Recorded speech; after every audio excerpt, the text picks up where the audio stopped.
Okay, what's up, guys? Good morning. Uh, so I lost some money holding that short to 39,375. I went to sleep on it, with my stop losses, like a good risk managed trader, and that's what happens. I mean, like I said, if it's above this area, I don't want nothing to do with it. Nothing to do with it. Not at all. We I made some good money off that 15-minute scalp we did last night. Took the breakout here. Perfect. Perfect. Classic bear flag. You couldn't have asked for a better one. You really could not have this one right here. Couldn't have. And then look, remember that? Remember me talking about those macro supports? Okay, remember that. But these red lines. Remember? Yeah. You also remember me talking about trend lines and touching them. Okay, this is on 15-minute. It did close above it, just wicking it. Just wicking it on a higher time frames. Like, these are ideal setups. They're perfect. Okay, and I'll start looking for a long if we come back down to touch that trend line again.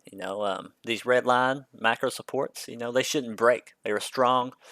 They were strong. Remember last night while we were in that trade, I was talking. I was telling you, this area is strong. A lot of confluence and key supports are in this area right now. And I'll get to how I seen that in a different video. How I recognized the strength that it was coming into. But I'm gonna give you a nice little look into the market here. Look here. This is a good daily support range. Look at this. This is back in the beginning of February of this year. This is the first time we found some resistance on that daily range right there. Boom. And I've been talking about complacency a lot. Complacency bounces where people feel safe. Where the market's bouncing and trending, and people are feeling safe, and so they're longing and they're enjoying a good time. This was the complacency bounce before the invasion, right there. I talked about the uncertainty of the markets leading up to the invasion, and that was all of the uncertainty was when are they going to invade? How are they going to invade? What's it going to look like? What's going to happen to the markets? And I guess we're getting a really good touch of what's happening to the markets. The fear of uncertainty is over. This is where we are at. You know, and it was a good telltale for me. Look at this. It didn't even go touch 35. I mean, it did touch. But it didn't close below on the daily of the last support. Didn't cop a lower low. There's no reason for me to be looking for shorts anymore. I'm over it. On to the next trade, and right now I'm sitting on my hands, and I'm going to show why. You got to learn. I had to make sure I was recording that time. Oh my God, I'd been so mad. But you got to learn to sit on your hands if you're going to trade. If you're always looking for a trade, you ain't gonna make. You're just not going to make it. You have to make an ideal setup and plan. Okay, this is real life. This is real advice. Don't do it.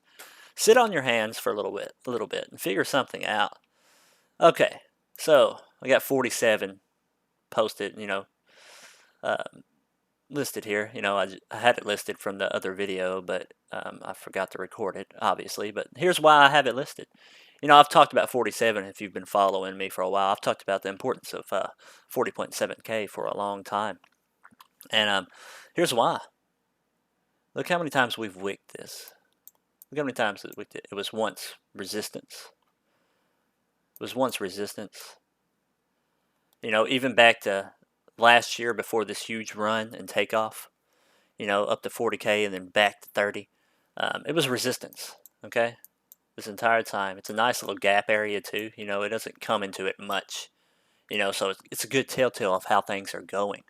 If we just push right past it, I honestly, wouldn't know what to think if it just gave no resistance at all on higher time frames. Obviously, if it gets through this in a couple days, like 2 days, I mean, that's strength, pure strength. Okay, just is. We're gonna look at ranges here. Some ranges. Look at this range. See how This is the real range. Okay, this was the panic drop. Okay, here's the real range.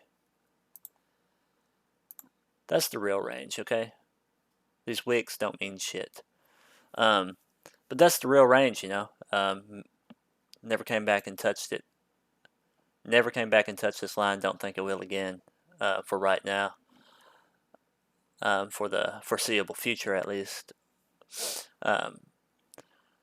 But anyways, that's a range, okay? And now I'm expecting a range here before farther upside upwards. The only area I'm going to be looking for a short, the only area is if we push past 41.8, 41, well, honestly, probably about 41.6 is when I may hit a bid for a scalp. I'm not holding these long terms. I'm not holding them long terms, you know. Anywhere from 41.6 to 42.7. I'm gonna be, if that, when that area comes, I'll be there, and we'll evaluate it then. But that's the only place I'm looking to short for a scalp. I'm not scalping anywhere in this area. It's called risk management. Sit on your hands. I'd love for a nice little retest of this trend line back near our initial target zone. You know, that'd be the most ideal setup, and I would go pretty heavy there and monitor the trade and see how it goes.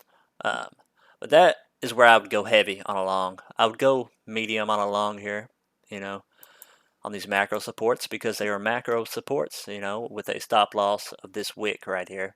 See this wick? It was a support back here, and it's also the wick here.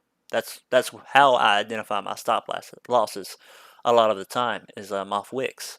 And there's a thing called stop loss hunting, and the market makers do very good practice. They do very good practice of doing that. You know, they're in they do that. You know, they come for your stop losses. There are certain areas where a lot of people put their stop losses, so it's easy to hit them. And you know, you got to find a stop loss that makes sense, but also what people don't see, you know, aren't looking for necessarily. And you know, most stop losses will be at this support here, and down to this wick. That's why I'm going to put it down here, you know, to that wick, or even maybe that one. That one is probably the safest at 37.6. But yeah, this is how the market's going. You know, the uncertainty's over with. The war is here. Let's look at gold real quick. Gold and the devout when precious metals like this see a huge crash fall like that, it's almost always good for crypto and tech, you know, stocks. You know, good valuable tech stocks also see a great rise once precious metals drop. But you know, we're in a time of good things, obviously, for Bitcoin. You know, I had that price target of, you know, crashing below 30K, and you know, that may be still on the table, but I play things level by level. You know, I had that price target. There we go, of, you know, crashing below 30K within. Oh my God, excuse me. Within March the 16th. That was my date. You know, within that time frame.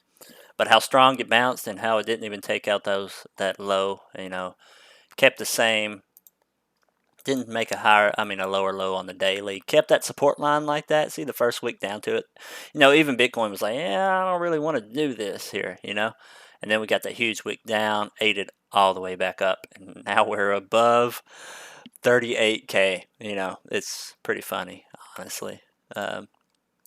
But yeah, I made a hell of a lot of money buying this bottom here. I mean, yeah, enough to supply 10 losses. You know, that's the thing. You got to have good risk management. You know, your losses got to be small, you know, and your wins ideally need to be like 2x your losses, you know. You need to have strong wins.